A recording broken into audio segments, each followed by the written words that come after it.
Hi friends, welcome to my channel. ಎಲ್ಲರೂ ಹೇಗಿದ್ದೀರಾ friends? ಬನ್ನಿ, ನಾನಿವತ್ತು ಔಟ್ಸೈಡಲ್ಲಿ ನೀವು ತಿಂತಿರಲ್ವ ಗೋಬಿ ಮಂಚೂರಿ ಅಂತ ಹೇಳಿ ಕ್ಯಾಬೇಜ್ ಮಂಚೂರಿ. ಅದು ತುಂಬಾ ಚೆನ್ನಾಗಿರುತ್ತೆ. ಅದು ಹೆಂಗೆ ಮಾಡೋದಂತ, ಹೋಮ್ ಮೇಡ್ ಹೆಂಗೆ ಮಾಡೋದಂತ ನೋಡೋಣ. ಆಮೇಲೆ ಇದಕ್ಕೆ ಅಜ್ಲೋಮೋಟೊ ಏನು ಯೂಸ್ ಮಾಡೋದೆ ನಾನು ಮನೆಯಲ್ಲೇ ಟೇಸ್ಟಿಯಾಗಿ ಹೆಂಗೆ ಮಾಡೋದು ಅಂತ ತೋರಿಸ್ತಾ ಇದ್ದೀನಿ. ಬನ್ನಿ ನೋಡೋಣ ಕ್ಯಾಬೇಜ್ ಮಂಚೂರಿಯನ್ ಹೆಂಗೆ ಮಾಡೋದು ಅಂತ. ಇವಾಗ ಫಸ್ಟ್ ನಾನೊಂದು ಫುಲ್ ಕ್ಯಾಬೇಜ್ ತೊಗೊಂಡಿದ್ದೀನಿ. ಎಳೆಕೋಸು ಅಂತ ಹೇಳ್ತೀವಲ್ಲ ಅದನ್ನು ನಾನಿವಾಗ ಕಟ್ ಮಾಡ್ತಾಯಿದ್ದೀನಿ. ವಾಶ್ ಮಾಡ್ಕೊಂಡು ಇಟ್ಕೊಂಡಿದ್ದೆ. ಇದನ್ನು ಇವಾಗ ನಾನು ಕಟ್ ಮಾಡ್ತಾಯಿದ್ದೀನಿ. ಹೀಗೆ 4 ಪೀಸಸ್ನ ಮಾಡ್ತಾಯಿದ್ದೀನಿ. ಇದು ಫುಲ್ಲು ನಾನಿವಾಗ ಮಾಡ್ತಾಯಿದ್ದೀನಿ. ಒಂದು ಫುಲ್ಲು ಕ್ಯಾಬೇಜನ್ನು ಮಾಡ್ತಾಯಿದ್ದೀನಿ. ಇವಾಗ ಇದನ್ನು ಸಣ್ಣದಾಗಿ ಕಟ್ ಮಾಡ್ಕೋಬೇಕು. ನೀವು ಬೇಕಂದರೆ ಕೈಯಲ್ಲೇ ನೀವು ಕಟ್ ಮಾಡ್ಕೋಬೋದು ಸಣ್ಣದಾಗಿ. ನಾವು ನೂಡಲ್ಸಿಗೆಲ್ಲ ಕಟ್ ಮಾಡ್ತೀವಿ ನೋಡಿ, ಅದೇ ಥರ ಮಾಡಿಕೊಂಡು ಸಣ್ಣಗೆ ಕಟ್ ಮಾಡ್ಕೊಂಡ್ರೆ ಆಯಿತು. ನಾನಿವಾಗ ಚಾಪರಲ್ಲಿ ಇದನ್ನು ನಾನು ಗ್ರೈಂಡ್ ಮಾಡ್ತಾಯಿದ್ದೀನಿ. ಇವಾಗ ಇದು ಚಾಪರಿಗೆ ಹಾಕಿ ನಾನಿವಾಗ ಇದನ್ನು ಗ್ರೈಂಡ್ ಮಾಡ್ಕೊಂಡು ಬರ್ತೀನಿ ನೋಡಿ. ಈ ಥರ ತುಂಬ ದಪ್ಪಗಿರಬಾರ್ದು, ಒಂದು ಸ್ವಲ್ಪ ಸಣ್ಣಗೆ ನೀವು ಕಟ್ ಮಾಡ್ಕೋಬೇಕು ನೋಡಿ. ಈ ಥರ ನೋಡಿ, ನಾನಿವಾಗ ಚಾಪರಲ್ಲಿ ನೈಸೂ ಮಾಡ್ಕೋಬಾರ್ದು, ಜಾಸ್ತಿ ದಪ್ಪಗೂ ಮಾಡ್ಕೋಬಾರ್ದು, ಆ ಥರ ಇರಬೇಕು. ನಾನಿವಾಗ ಕಟ್ ಮಾಡ್ಕೊಂಡಿದ್ದೀನಿ. ಇದನ್ನು ನಾನಿವಾಗ ಒಂದು ಬೌಲಿಗೆ ಹಾಕ್ತಾಯಿದ್ದೀನಿ. 1 ಸ್ಪೂನಷ್ಟು ನಾನಿವಾಗ ಉಪ್ಪನ್ನ ಹಾಕ್ತಾಯಿದ್ದೀನಿ. ಅಂದರೆ ಕ್ಯಾಬೇಜಲ್ಲಿ ನೀರಿನಂಶ ಜಾಸ್ತಿ ಇರುತ್ತಲ್ವ, ಹಿಂಗೆ ಕೈಯಲ್ಲಿ ಹಿಂಡಿದ್ರೆ ನೀರು ಬರಲ್ಲ. ಒಂದು ಸ್ವಲ್ಪ ಉಪ್ಪು ಹಾಕಿ ಒಂದು 10 ನಿಮಿಷ ಬಿಟ್ಟರೆ ಈ ಥರ ಕೈಯಲ್ಲಿ ಚೆನ್ನಾಗಿ ಹಿಂಡಿದಾಗ ಚೆನ್ನಾಗಿ ನೀರು ಬಿಡುತ್ತೆ ನೋಡಿ. ಈ ಥರ ಒಂದು 10 ನಿಮಿಷ ಬಿಟ್ಟು ನೋಡಿ, ಆಮೇಲೆ ನಾನು ಈ ಥರ ಹಿಂಡ್ತಾಯಿದ್ದೀನಿ. ಆವಾಗ ನೀರೆಲ್ಲ ಕ್ಯಾಬೇಜಲ್ಲಿರುವಂತಹ ನೀರಿನಂಶ ಎಲ್ಲ ಬರುತ್ತೆ. ನೀರಿನಂಶ ಒಂದು ಸ್ವಲ್ಪನೂ ಇರಬಾರ್ದು. ಈ ಥರ ಚೆನ್ನಾಗಿ ಇದನ್ನು ಹಿಂಡಿ ನೀರೆಲ್ಲ ತೆಗಿಬೇಕು. ಈ ನೀರು ನೀವು ಚೆಲ್ಲಬಾರ್ದು. ಇದನ್ನು ನೀವು ಬೇಕಂದರೆ ವೆಜಿಟೇಬಲ್ ನೀವು ಪಲ್ಯ ಎಲ್ಲ ಮಾಡ್ತೀರಲ್ವ, ಆವಾಗ ಇದನ್ನು ಹಾಕೋಬೋದು ಆ ನೀರನ್ನ. ಇವಾಗ ನಾನು ನೋಡಿ ಸಪ್ರೇಟ್ ಮಾಡಿರುವಂಥ ಕ್ಯಾಬೇಜನ್ನು ಒಂದು ಬೌಲಲ್ಲಿ ಇಟ್ಕೊಂಡಿದ್ದೀನಿ. ಇದಕ್ಕೆ 1 ಸ್ಪೂನಷ್ಟು ನಾನಿವಾಗ ಶುಂಠಿ ಮತ್ತು ಬೆಳ್ಳುಳ್ಳಿ ಪೇಸ್ಟು, ಆಮೇಲೆ 1 ಸ್ಪೂನು ಜೀರಾ ಪೌಡರು. ಫಸ್ಟಿಗೆ ನಾನು ಉಪ್ಪು ಹಾಕ್ಕೊಂಡಿದ್ದೀನಿ, ಅದಕ್ಕೆ ಇವಾಗ 1 ಸ್ಪೂನಷ್ಟು ನಾನು ಉಪ್ಪನ್ನ ಹಾಕ್ತಾಯಿದ್ದೀನಿ. ಆಮೇಲೆ ಚಿಲ್ಲಿ ಫ್ಲೆಕ್ಸ್ ಇಲ್ಲ ಅಂದರೆ ಒಂದು ಸ್ವಲ್ಪ ಖಾರದ ಪುಡಿ ಹಾಕಿದ್ರೂ ಆಗುತ್ತೆ.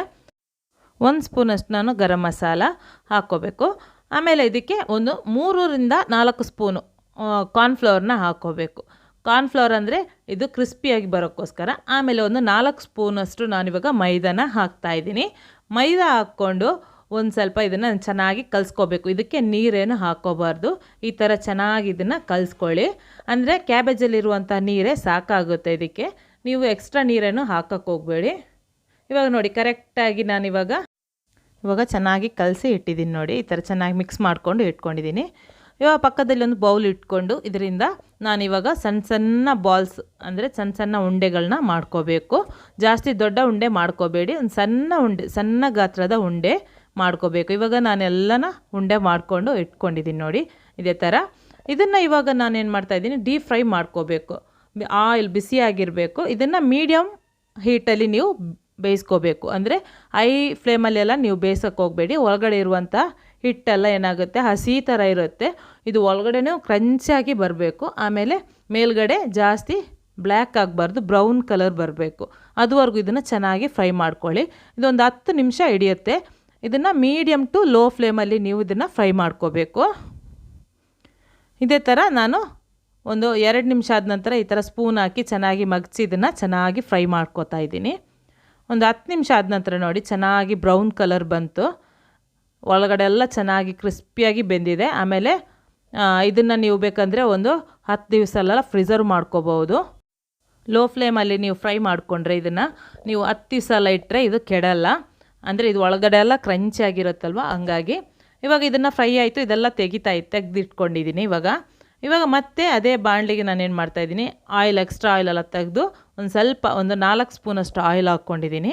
ಆಯಿಲ್ ಹಾಕಿ ಇದಕ್ಕೆ ನಾನಿವಾಗ ಏನು ಮಾಡ್ತಾಯಿದ್ದೀನಿ, ಒಂದು 2 ಸ್ಪೂನಷ್ಟು, ಅದು ಬಿಸಿ ಆದ ನಂತರ ಒಂದು 2 ಸ್ಪೂನು ಶುಂಠಿ ಕಟ್ ಮಾಡಿರುವಂಥದ್ದು, ಆಮೇಲೆ ಒಂದು 3 ಸ್ಪೂನಷ್ಟು ನಾನು ಬೆಳ್ಳುಳ್ಳಿ ಕಟ್ ಮಾಡಿರುವಂಥದ್ದು ಹಾಕ್ಕೊಂಡು ಒಂದು ಸ್ವಲ್ಪ ಫ್ರೈ ಮಾಡ್ತಾಯಿದ್ದೀನಿ.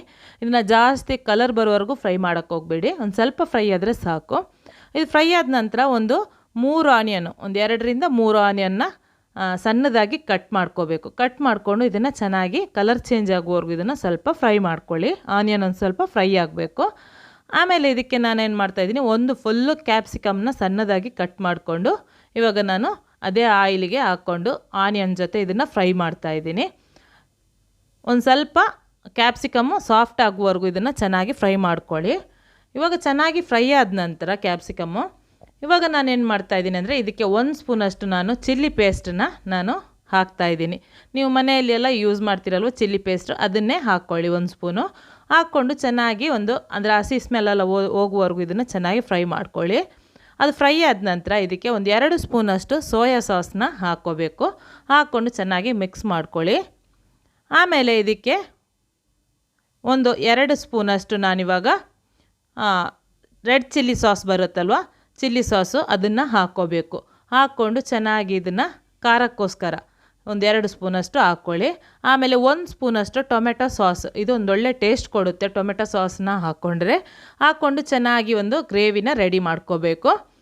ಇವಾಗ ಇದಕ್ಕೇನು ಮಾಡಬೇಕಂದ್ರೆ ಅರ್ಧ ಗ್ಲಾಸಷ್ಟು ಮಂಚೂರಿಯನ್ ಮಾಡೋದಲ್ವ, ಅದಕ್ಕೋಸ್ಕರ ಅರ್ಧ ಗ್ಲಾಸಷ್ಟು ನೀರನ್ನ ಹಾಕ್ಕೋಬೇಕು. ಹಾಕ್ಕೊಂಡು ಚೆನ್ನಾಗಿ ಇದನ್ನು ಮಿಕ್ಸ್ ಮಾಡ್ಕೊಳ್ಳಿ.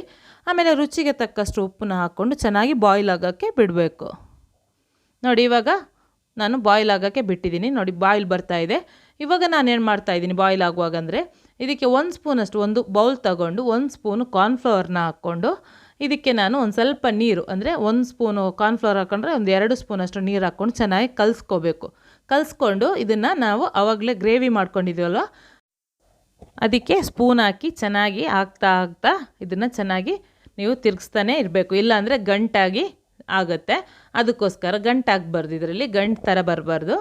ಇದಕ್ಕೇನು ಮಾಡಬೇಕು, ಚೆನ್ನಾಗಿ ಮಿಕ್ಸ್ ಆದ ನಂತರ ಅದಕ್ಕೆ ನಾನು ಆವಾಗಲೇ ಮಾಡಿರುವಂಥ ಬಾಲ್ಸ್ ಇದೆಯಲ್ವ, ಕ್ಯಾಬೇಜ್ ಬಾಲ್ಸ್, ಅದನ್ನು ಹಾಕ್ಕೋಬೇಕು. ಹಾಕ್ಕೊಂಡು ಇದನ್ನು ಚೆನ್ನಾಗಿ ಒಂದು ಸಲ ಈ ಥರ ಚೆನ್ನಾಗಿ ಮಿಕ್ಸ್ ಮಾಡ್ಕೊಳ್ಳಿ. ಎಲ್ಲ ಚೆನ್ನಾಗಿ ಕೋಟಿಂಗ್ ಆಗಬೇಕು. ಅಂದರೆ ನಾವು ಮಾಡಿರುವಂಥ ಗ್ರೇವಿ ಇದೆಯಲ್ವ, ಅದೆಲ್ಲ ಗೋಬಿಯ ನಾವು ಬಾಲ್ಸ್ ಮಾಡ್ಕೊಂಡಿದ್ದೆ ಅದಕ್ಕೆ ಚೆನ್ನಾಗಿ ಕೋಟ್ ಆಗುವವರೆಗೂ ಇದನ್ನು ಚೆನ್ನಾಗಿ ಮಿಕ್ಸ್ ಮಾಡ್ಕೊಳ್ಳಿ.